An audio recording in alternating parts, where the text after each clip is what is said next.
Rome, 1019 Van Dix. The paper arrives with the dull weight of government language. It does not look like a ghost story. It looks like a report. Names, structures, military phrases, and a code name that sounds almost theatrical if you do not know what it means. Gladio. In Italian, the word points back to the short sword of ancient Rome. In the file now moving through the halls of power, it points to something else, a hidden network built for a war that was supposed to come after World War II, but never did. The officials who read it are not dealing with rumor from a fringe newsletter. They are looking at a structure that had lived inside a democratic country for decades. Men had been selected. Training had been arranged. Weapons and radios had been hidden.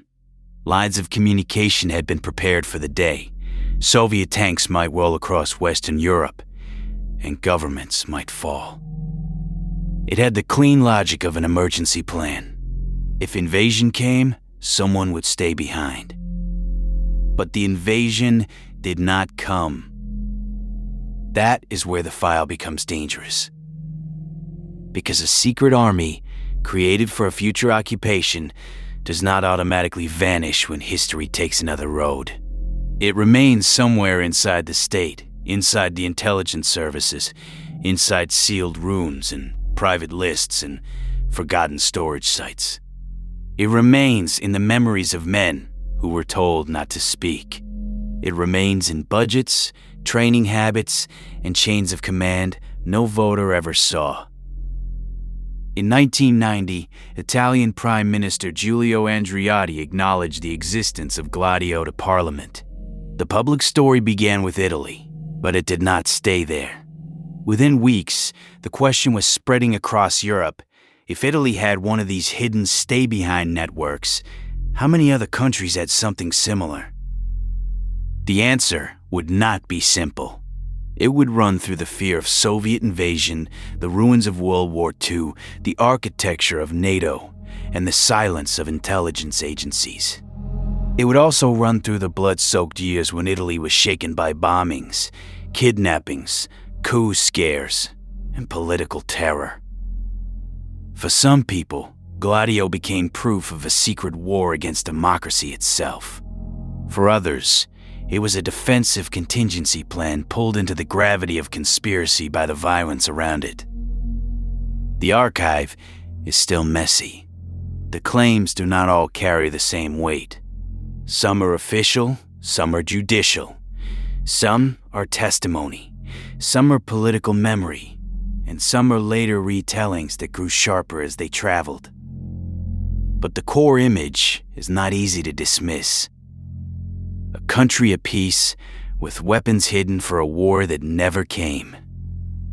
A democratic government discovering, or admitting, that parts of its own security state had lived in the dark. And a question that still feels colder than the Cold War that produced it. What happens when a secret army has no battlefield except the society around it? This is Tom Mackenzie, and you are listening to Unexplained History. Tonight, we are going into one of those stories where the first answer sounds like the wild part, until you realize it is only the doorway. Operation Gladio was real. The stay-behind networks were real. The European Parliament really did sound an alarm about clandestine organizations operating outside normal democratic control. The harder question is what that reality means. Was Gladio mainly a buried Cold War insurance policy, or did parts of that secret architecture bleed into domestic politics, extremist violence, and the fear campaigns of post-war Europe? That is the line we have to walk carefully. Not every legend about Gladio is proven, but the documents we do have are already disturbing enough. So, we begin with the war everyone feared, and the hidden army built for the day it might begin.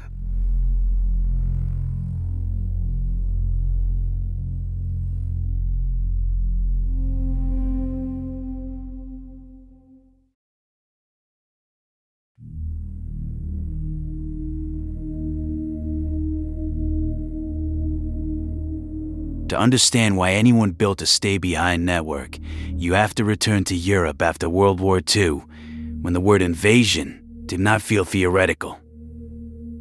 Cities were still rebuilding.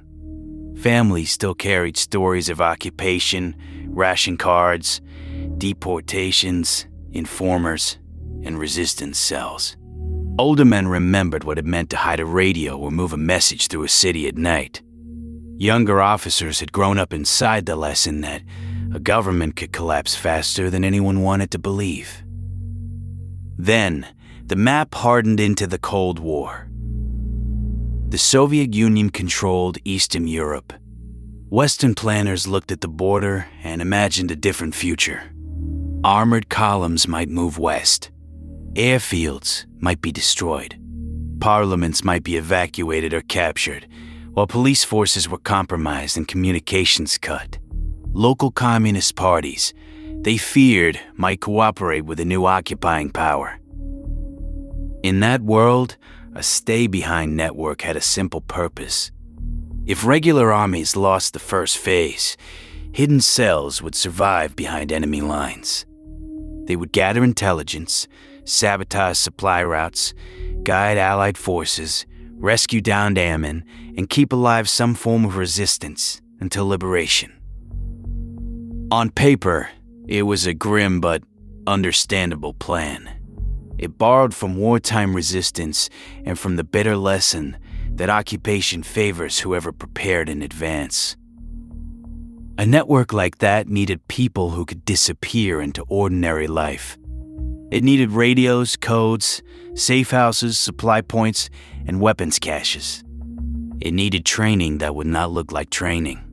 It needed a command structure that could survive if the public command structure was decapitated. It also needed secrecy. That word is the seed of everything that follows. Because secrecy is not just a curtain. It is a separate weather system. Once a program is classified, fewer people can question it. Once fewer people can question it, the people inside the program begin to answer mainly to one another. A plan that starts as a defense against occupation can become a private world, with private loyalties, private fears, and private definitions of what counts as saving the country. The planners of the early Cold War did not think they were building folklore. They thought they were preparing for catastrophe. A Soviet invasion of Western Europe was not a campfire fantasy. It was one of the central nightmares of the era. But the nightmare stayed in the future. Decade after decade, the invasion did not arrive. Governments changed.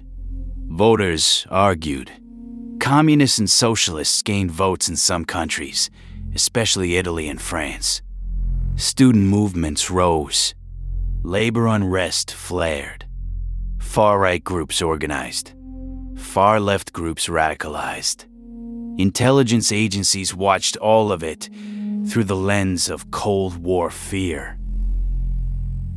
The stay-behind structures remained in the background. In offices where the maps were kept, the imagined invasion had a geography. Mountain passes mattered. Rail lines mattered. Ports, bridges, and radio towers mattered. A planner could point to a road and say, if this crossing falls, the cell in that district must still be able to transmit. A supply officer could look at a storage site and think, not in months, but in years. That kind of planning has a strange effect on the people who live inside it. It makes a possible future feel more real than the present. The ordinary citizen sees a decade of peace. The secret planner sees a pause before catastrophe. Imagine being recruited into such a network. You are told the country may one day be occupied. You may be asked to resist when everyone else has surrendered. You may be trained with equipment no one around you knows exists. Your mission is secret because if the enemy learns the plan dies. Then 30 years pass. The enemy never comes. Your country is still divided, frightened, and politically unstable, but the tanks are not Soviet. The violence is domestic. The bombs go off in banks, trains, police stations, and public squares. The enemies are no longer across a border. They are inside your own streets, inside your own elections, inside your own newspapers. What does the mission become then? That is not a rhetorical question. It sits at the center of the Gladio scandal. The cleanest version says the network stayed in its box, a dormant defensive structure built for a war that never happened. The darker version says that a secret system trained to save the nation began to confuse the nation with a particular political order. If that happened, even in fragments, then the stay-behind idea becomes something else. Not an army waiting behind enemy lines, but a hidden lever inside democratic life. For decades, almost no ordinary citizen knew enough to ask.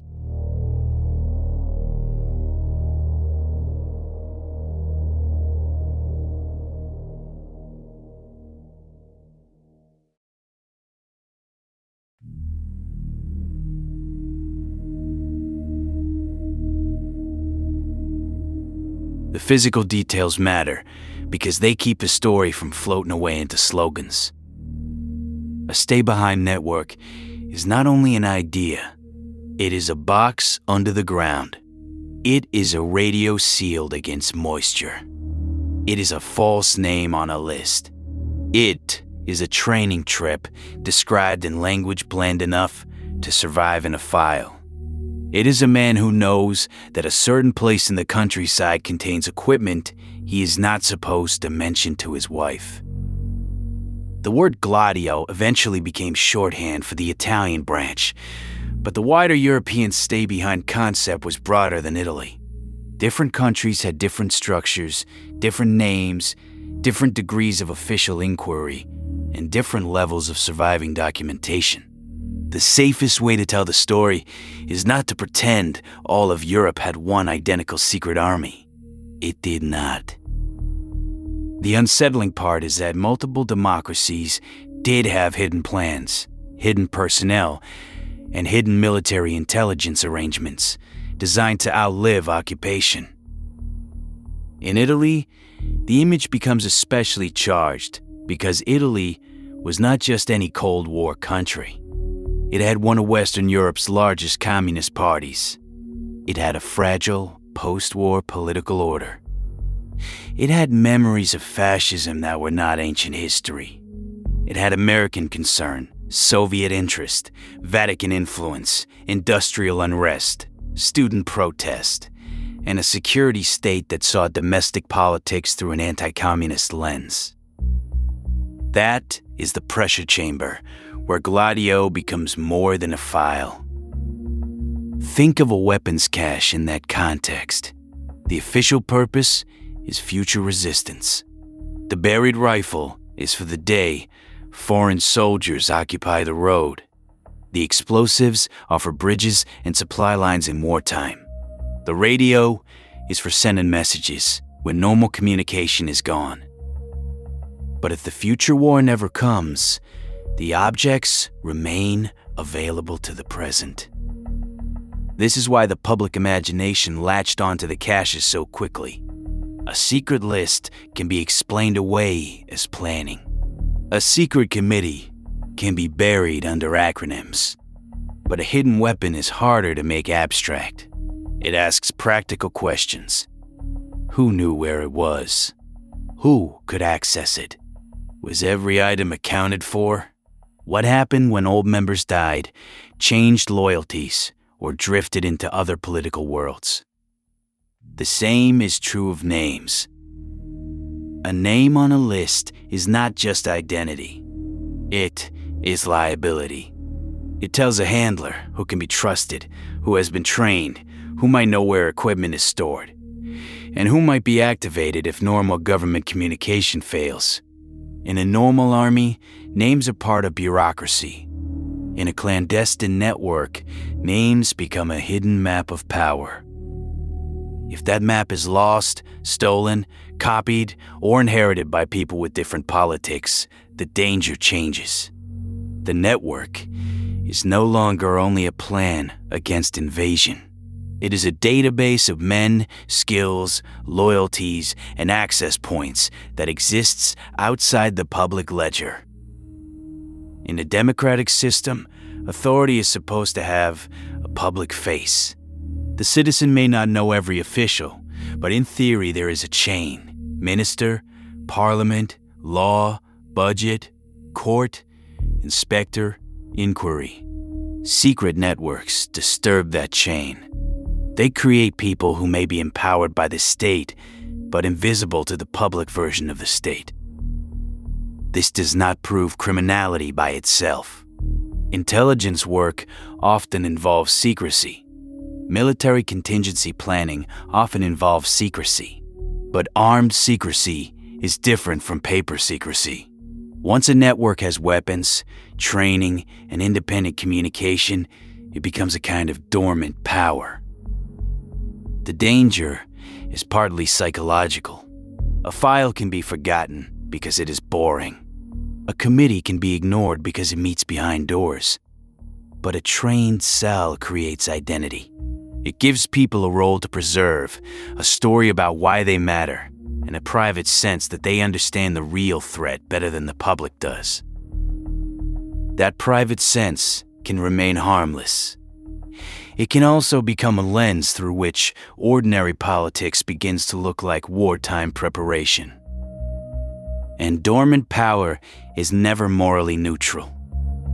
This is where the story starts to feel less like Cold War planning and more like a locked room mystery.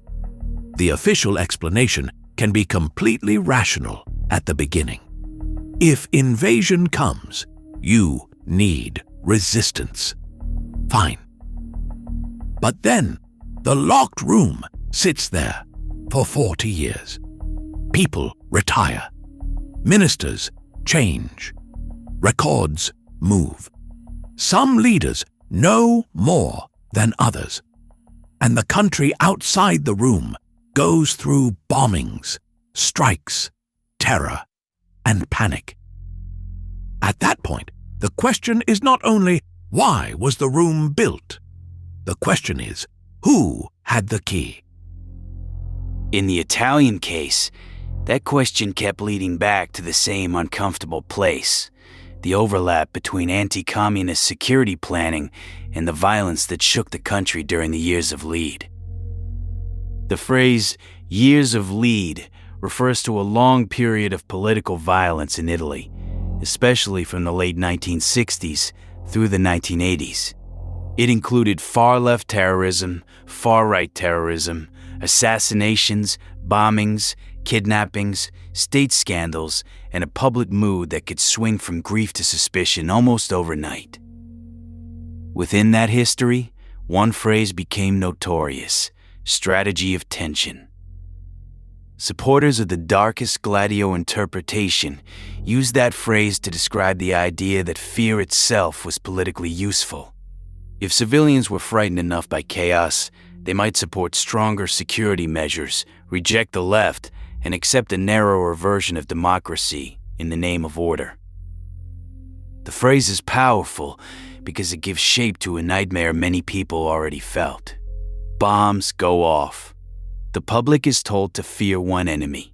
Later, trials and inquiries suggest other hands may have been involved, or that intelligence services knew more than they admitted. The clean public story begins to crack. Gladio enters that atmosphere like a missing piece. If secret armed anti-communist networks existed, and if Italy was suffering political violence, then many people wanted to know whether the two histories had touched. The answer would become one of the most disputed questions in modern European political memory.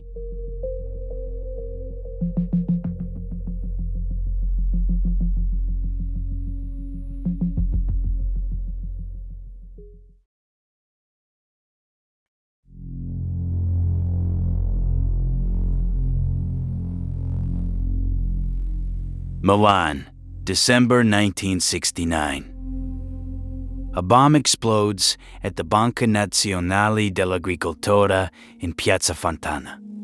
The blast kills civilians and wounds many more. It is one of those moments that does not remain only an event. It becomes an atmosphere. Sirens, shattered glass, smoke, bodies carried out of a bank, headlines trying to name the enemy before the dust has settled. At first, suspicion fell heavily on anarchists. That early direction mattered because the first story told after an atrocity can shape public fear for years.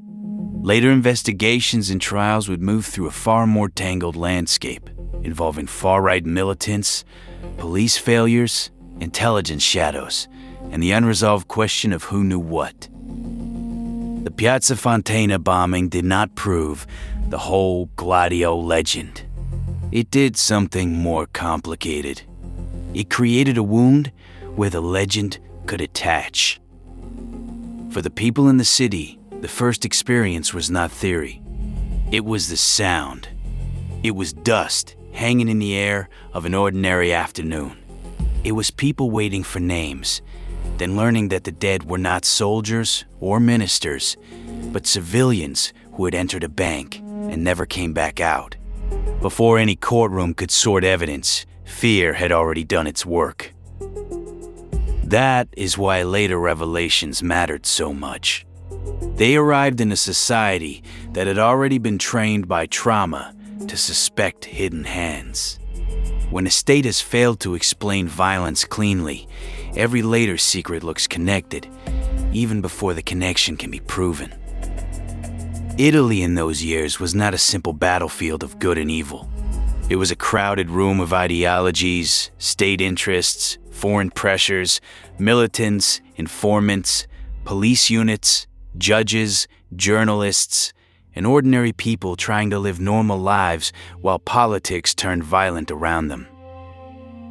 Far-left groups committed real violence. Far-right groups committed real violence.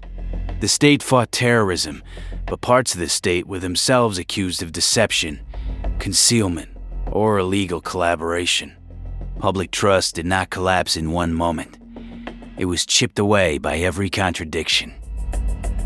Into that distrust came the idea that some violence might have been allowed, redirected, or manipulated to produce fear. This is where we have to be careful with the source trail. The strongest believer version presents a single, coherent, hidden hand. Gladio, NATO, the CIA, right-wing militants, and domestic intelligence working as one machine. That version is dramatic, and it travels well because it turns chaos into architecture. The record is messier. It contains official concern, credible scandals, testimony, judicial inquiries, and unresolved links.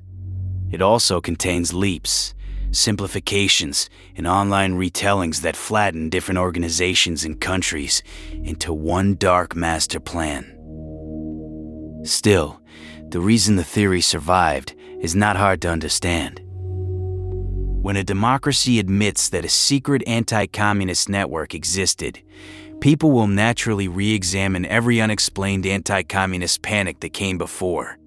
When military intelligence is accused in serious cases, people will look for older hidden structures.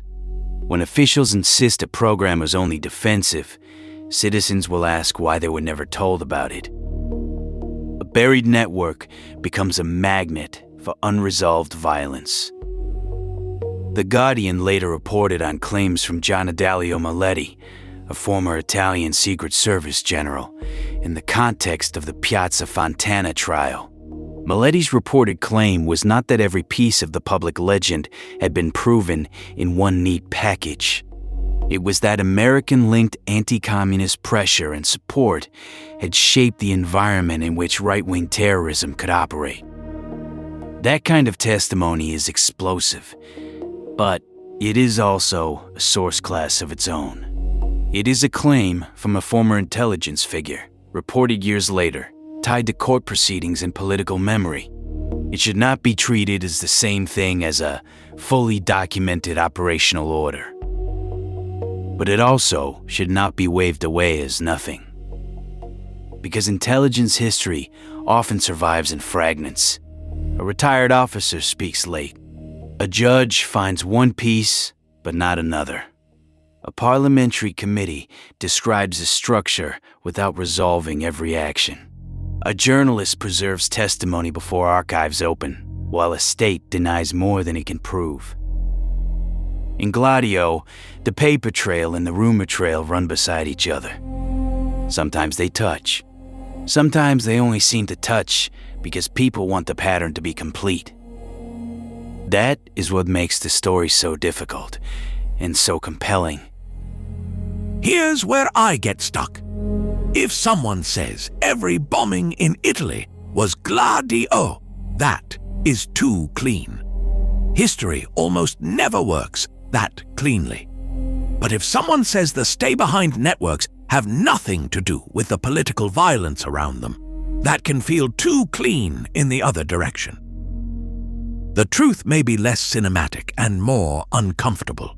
Secret structures existed, extremist violence existed, intelligence failures existed, and some connections were alleged or investigated while others remained out of reach. The mystery lives in that gap. For the public, though, gaps can be unbearable. Families of victims do not grieve in footnotes. Citizens do not fear in source classes. When bombs explode and files remain sealed, people build explanations out of what they can find. A name here, a testimony there, a strange protection, a missing document, a program no one admitted until decades later. Gladio became a way to hold all those suspicions at once. The phrase moved beyond Italy. It entered books, documentaries, activist archives, academic debates, and online forums. In some versions, it became the key to post-war Europe. In others, it remained one scandal among many, serious but bounded. The next major turn came when Europe's institutions themselves responded.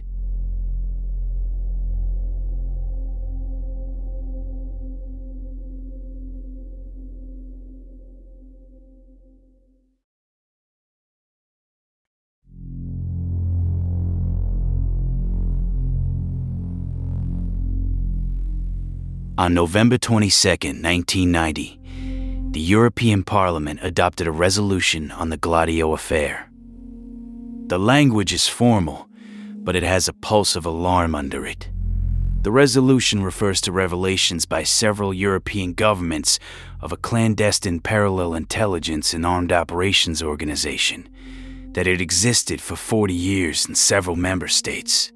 It says such organizations had escaped democratic control. It refers to collaboration with NATO. It expresses fear that clandestine networks may have interfered illegally in the internal political affairs of member states, or might still do so. This matters because it moves the story out of the realm of whispers. A parliament was not saying, "Here is every answer." It was saying, "There is enough here to demand answers." The resolution called on governments to dismantle clandestine military and paramilitary networks. It called for investigations into their nature, structure, aims, and possible illegal interference. It called for judicial clarification where the presence of such military organizations had been ascertained. It asked for a complete list of organizations active in the field, and for monitoring of links to intelligence services, and if any existed, to terrorist action groups or illegal practices. Read slowly. That list sounds less like a tidy political statement and more like a set of emergency questions thrown at the walls of a locked building. What is inside? Who built it? Who pays for it? Who commands it? Has anyone used it for something it was never publicly authorized to do? That wording is important. It does not read like a solved case. It reads like an institutional panic over a hidden architecture. The phrase democratic control appears at the heart of the problem, not because every secret program is automatically criminal, but because a democracy has to know who can use force in its name. If a network has weapons, training, and clandestine command channels, then the question is not just operational. It is constitutional. Who authorized it? Who audited it? Who could shut it down? Who knew it still existed? And if the highest officials were sometimes kept in the dark, then what did government even mean inside that compartment? The European Parliament resolution also protested what it described as a dangerous assumption. In its wording, certain used military personnel at SHAPE and in NATO had assumed a right to encourage clandestine intelligence and operation networks in Europe. That line is one of the reasons the Gladio story still burns. It suggests the fear was not simply domestic secrecy, but an international security structure operating above or beside national democratic systems. Again, source discipline matters. The resolution is not a courtroom verdict proving every later allegation. It is an official political document expressing concern, condemnation, and demands for investigation. But that alone is a major historical fact. It means the scandal was not invented after the fact by internet speculation. It was visible enough in 1990 for elected representatives to condemn the existence of clandestine networks and ask what they had done. That is a strange kind of confirmation. It does not give the believer everything. It does not say, yes, every dark theory is true, but it does take away the easy dismissal. You cannot reduce this to a fantasy when a European institution is formally demanding answers about hidden armed networks outside normal oversight. The question becomes narrower but also sharper. If the structure existed, what can we actually prove about its use? After the Italian disclosure, other countries faced their own questions. The questions did not land in identical political climates. In one country, the Stay Behind story looked like a national security embarrassment. In another, it touched older anxieties about neutral status, domestic surveillance, or foreign influence. In another, it blended with memories of unresolved attacks. The same basic architecture could feel different depending on the scars already present in the country hearing about it. That variety is one reason the scandal is hard to compress. Gladio is a single word, but the European story is a patchwork. Each patch has its own thread, and pulling one thread does not automatically unravel the whole cloth. Belgium became one of the places where parliamentary investigation mattered. Switzerland also confronted its own stay-behind revelations. Elsewhere, the picture varied. Some governments acknowledged structures. Some minimized them. Some treated them as old Cold War leftovers. Some files remained difficult to access. Some inquiries produced more fog than clarity. That unevenness is part of the story. There was no single public unmasking of one European machine. There were national scandals, partial admissions, local histories, and different degrees of documentation. This is one reason Gladio can become misleading as a blanket word. It tempts people to collapse many separate stay-behind systems into one synchronized command. But the inverse temptation is also dangerous. If each country's story is treated as isolated, the larger Cold War pattern disappears. These were not random hobby clubs.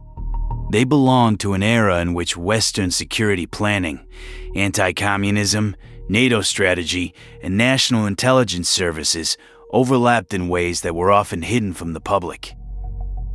The mystery grows out of that tension between local facts and international architecture. A hidden radio in Italy is local.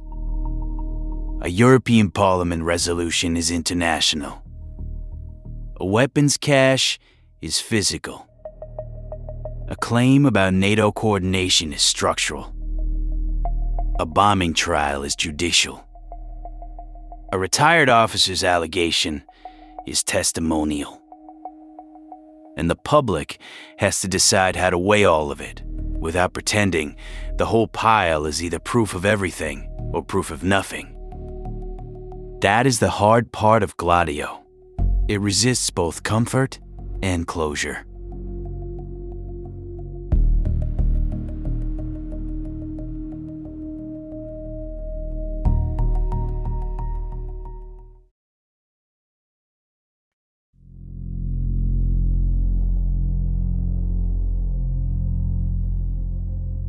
The deeper you go into Gladio, the more the evidence begins to feel like a room full of different kinds of paper.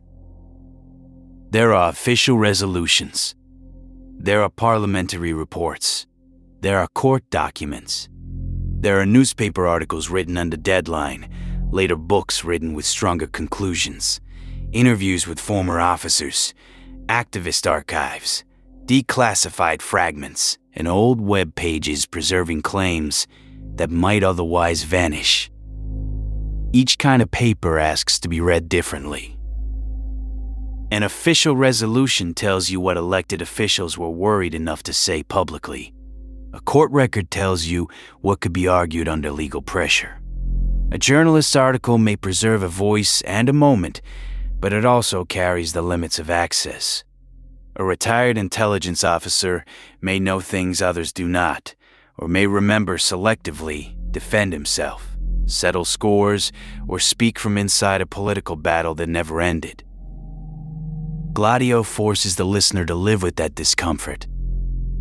Take the claims around Gianna Dalio Maletti. As reported by The Guardian in 2001, Maletti described a climate in which American anti-communist interests and Italian right-wing terrorism were linked through support, tolerance, or encouragement. The report is striking because it brings the allegation close to the intelligence world, rather than leaving it only in activist language. But even there, the responsible phrasing is not simple. A reported claim from a former general is not the same as a signed order. It is not nothing, and it is not everything. That distinction can feel unsatisfying, because the story itself is built around hidden command. If a secret operation works as intended, it will not leave and meet public receipt. If an illegal connection existed, the absence of easy paperwork might be part of the design. But if we accept every missing document as proof, then we stop investigating and start believing on instinct. The best Gladio episode has to hold both truths at once. Secret systems are designed to hide, and hidden design does not mean every allegation is automatically true. A judge may be able to prove that a specific person lied, but not prove who ordered the lie. A journalist may find a former officer willing to talk, but not the memo that would make the claim undeniable. A parliamentary committee may expose the shape of a network, while the most sensitive operational details remain classified, destroyed, or buried in agencies that answer slowly if they answer at all. For listeners, that can be frustrating. For victims' families, it can be unbearable. For historians, it is the normal terrain of intelligence history. The absence of evidence may mean innocence. It may also mean successful concealment, lost records, or the simple fact that nobody wrote down what everyone in the room understood. This is where the phrase source chain becomes useful. A claim may begin in testimony, move into a newspaper, get quoted by an activist archive, appear in a documentary, then reappear online as if it were an official finding. With every transfer, the wording can harden. Alleged becomes admitted. Possible link becomes proof. Concern about interference becomes they ran the attack. Clean sentences travel faster than messy evidence. That does not mean the clean sentence is always wrong. It means we have to ask where it came from and what got clipped out along the way. This is the part that makes Gladio so hard to talk about, honestly. If you are too cautious, you can sound like you are protecting the powerful. If you are too certain, you can turn a real scandal into a myth that is easier to dismiss. I keep coming back to the same middle ground. The scandal does not need every extreme claim to be true in order to matter. A hidden armed structure outside democratic oversight is already a 5-alarm problem.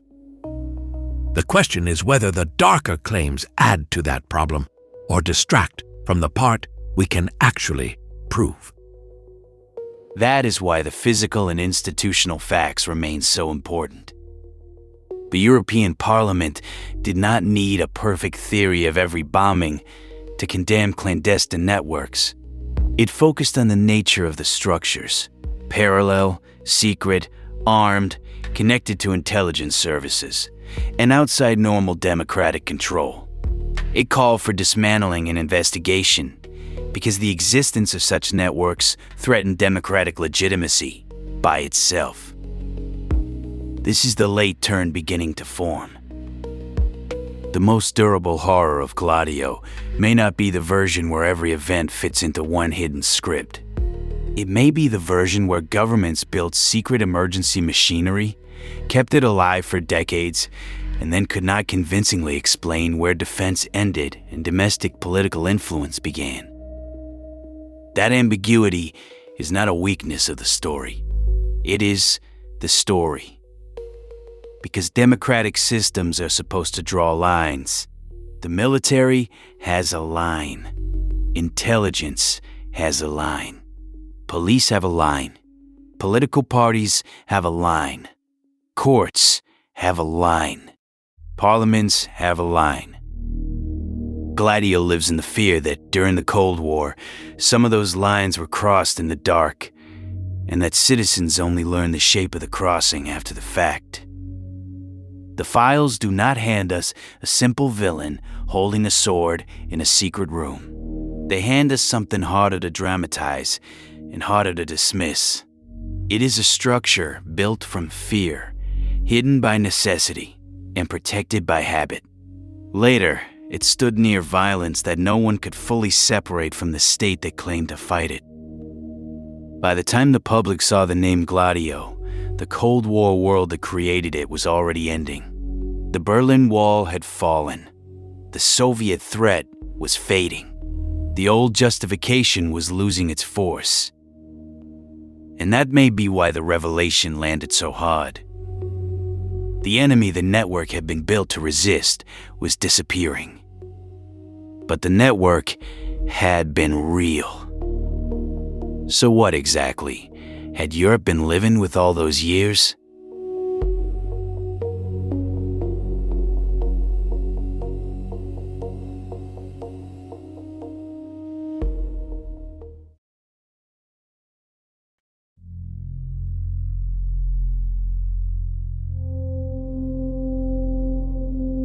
Now we have to sort the archive. The first layer is confirmed. Italy's Gladio existed. It was a stay-behind network connected to the Cold War fear of Soviet invasion. It became public in 1990 through the Andreotti disclosure. It was part of a broader European pattern of clandestine stay-behind planning. The second layer is also strong. European institutions were alarmed by the lack of democratic control. The European Parliament resolution did not speak in the language of harmless paperwork. It condemned clandestine networks, called for investigations, and raised the possibility of illegal interference in internal political affairs. The third layer is more difficult. the relationship between these networks and specific acts of terrorism, especially in Italy. There, the evidence becomes mixed. Some claims are tied to court cases, testimony, and serious inquiry. Some are political interpretations of known scandals. Some are later retellings that compress complicated histories into one hidden command. A responsible account has to keep those layers separate. So here's the narrower truth, and it is still alarming. Democratic Europe tolerated, or at least failed to fully expose, clandestine armed and intelligence structures created for an emergency scenario. These structures were connected to national security services and, in disputed in varying ways, to NATO-linked Cold War planning. They existed outside the kind of ordinary public oversight that citizens expect in a democracy. That fact alone changes the moral map. Imagine a citizen voting in an election while an invisible network exists to prepare for the possibility that the wrong political future might arrive under enemy pressure. Maybe that network never acts. Maybe it sits untouched. But its existence means that part of the state has already imagined a scenario where normal politics is not enough, where secret readiness must sit behind public choice. That imagination may be prudent in wartime planning. It becomes more dangerous when the line between foreign occupation and domestic political fear grows blurry. Because a democracy does not only depend on elections, it depends on the public knowing, at least in outline, where power lives. It depends on the idea that armed force answers to elected authority, that secret programs have lawful boundaries, and that emergency plans do not become permanent shadow institutions. Gladio raised the fear that a state could contain a second state, or at least a second nervous system. The more explosive claims ask whether parts of that nervous system twitched during domestic crises. Did anti-communist networks encourage extremists? Did intelligence officers protect violent actors? Did foreign allies tolerate terror because they feared left-wing electoral success more than they feared the damage to democracy? Some former officials, journalists, and investigators have argued versions of that case. The Guardian's reporting on Miletti's claims belongs here. So do the long arguments around Piazza Fontana, the years of lead, and the phrase strategy of tension. But the careful line is this: the existence of Gladio does not automatically prove direct responsibility for every attack later attached to it. That sentence may disappoint both sides. It is too cautious for people who see Gladio as the key to everything, and too severe for people who want the whole scandal treated as Cold War housekeeping. But it is where the record is strongest. And honestly, that is the version I find hardest to shake. The all-powerful master plan version is almost too neat. The harmless emergency plan version is almost too innocent. What remains is a colder possibility. Men inside democratic states built secret systems for an emergency. Then those systems survived into years of political fear, where oversight was weak and temptation was strong. That is not a movie villain. That is an architecture problem. And architecture can outlive the people who swear they only built it for the right reasons. Once you see it that way, the unused radio becomes more than a prop. It represents a promise and a threat at the same time. The promise says, if the enemy comes, we will not surrender. The threat says, if we decide the enemy is already inside, who stops us from acting before the public knows? That is the ethical fracture in the stay-behind idea. During World War II, resistance against occupation carried a powerful moral charge. It meant courage against dictatorship. It meant hidden presses, coded messages, sabotage, and the refusal to let a conquered society forget itself. After World War II, planners borrowed that memory for a new fear. They imagined another occupation and prepared another resistance. But memory can be dangerous when it is turned into standing infrastructure. A man who thinks of himself as a future resistance fighter may begin to see domestic opponents as collaborators in waiting. A network built to fight occupation may start to define certain political outcomes as a kind of occupation before they happen. That is not an accusation against every person involved. Some may have believed sincerely that they were preparing for the worst. Some may never have done anything beyond training and waiting. Some national networks may have remained closer to the defensive purpose than the public legends allow. But the democratic question does not depend on everyone being guilty. It depends on the structure being dangerous. A hidden arms system does not need to be used often to distort politics. Its very existence changes the relationship between citizens and the state. It creates a place where decisions can be made without normal accountability, and where fear can justify silence long after the original emergency has passed. This is why the European Parliament's language still matters. It did not merely ask whether a particular crime had occurred. It asked about nature, structure, aims, links, control, and dismantling. Those are architecture questions. And architecture is what survives when individual stories remain disputed.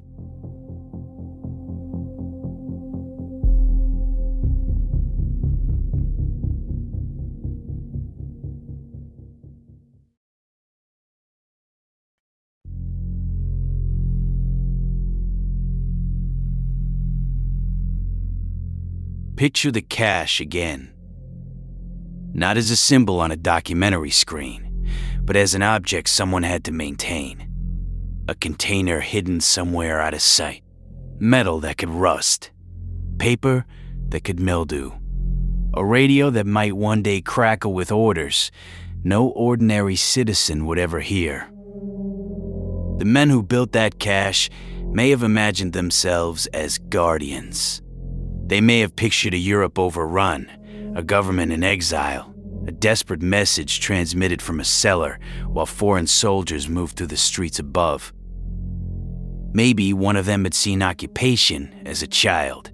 Maybe another had served in the war and knew how quickly official authority could collapse. Maybe a third was simply a technician following orders, sealing equipment against damp, and telling himself he would never see it again. The human motives do not have to be sinister for the system to become frightening. That is part of the tragedy. Many dangerous institutions begin with sincere fear. They are built by people who believe they are preventing a worse disaster. Then the years pass, the original fear changes shape, and the institution remains. In that imagined future, secrecy looked noble. But the actual future was different. Western Europe was not conquered by Soviet tanks. It was shaken by elections, strikes, terrorism, scandal, and the slow exposure of institutions that had done things in the dark and called it defense. That is the tragedy of Operation Gladio. It began, at least in its official purpose, as a plan for the day democracy might be destroyed from outside. It became a scandal because democracy discovered something hidden inside itself. The final truth is not that every story told about Gladio is proven. The final truth is sharper because it is narrower. The stay-behind networks were real. The secrecy was real. The democratic alarm was real. The unresolved questions around political violence were real enough to haunt courts, parliaments, journalists, and families for decades. What remains disputed is the full reach of the hidden hand, How much was planning? How much was manipulation? How much was incompetence, concealment, ideological zeal, or post-war fear curdling into permanent power? There may never be one document that answers all of it. Intelligence history rarely gives us that kind of ending. It gives us fragments, denials, admissions, missing files, retired men speaking late, and institutions asking questions they should have been able to answer from the beginning. For me, the haunting part is not only what Gladio may have done. It is what Gladio proves a democracy can hide while still calling itself open. Emergency plans always sound temporary when they are born. They are created for the day everything breaks. But if no one watches them closely, they can become part of the normal machinery. They can sit there through elections, scandals, and new generations of leaders who inherit structures they did not build. And once a secret system exists, every crisis becomes a temptation to use it. That is why Operation Gladio still attracts both serious historians and conspiracy theorists. It offers something rare, a real hidden structure with enough documented substance to make suspicion reasonable and enough missing context to let suspicion grow beyond the archive. The believer wants the final diagram, every line connected, every bombing explained, every villain named. The skeptic wants the opposite, a dusty Cold War relic, embarrassing, but ultimately defensive, inflated by later paranoia. The record refuses both comforts. It says secret armies existed in democracies that told their citizens force was accountable to law. It says parliaments had to demand answers about organizations that should never have been so difficult to explain. It says the Cold War did not only divide East from West, it also created hidden compartments inside the West itself. Those compartments did not disappear cleanly when the Berlin Wall fell. Some were exposed. Some were dismantled. Some became files, hearings, books, arguments, and myths. Some may still be waiting in archives that have not fully opened. The old Cold War phrase was, "Stay behind." It meant remaining after an enemy arrived. But in the Gladio story, the phrase carries another meaning too. These structures stayed behind after the fear that justified them began to fade. They stayed behind in politics, in memory, in court files, and in the suspicion that democratic societies sometimes saved their darkest tools for emergencies they defined for themselves. And perhaps that is the final image. Not a sword, not a masked officer, not a dramatic meeting in a smoke-filled room, but a box in the ground and a file in a cabinet. The box was prepared for an invasion that never came. The file was prepared for a public that was never supposed to ask. Between them sits the unresolved history of Gladio, a secret built to defend democracy, and a warning about what democracy can become when defense moves into the shadows. I'm Tom Mackenzie. This has been Unexplained History. If tonight's story leaves you with one question, let it be this. When a government hides power to protect the public, who protects the public from the hidden power?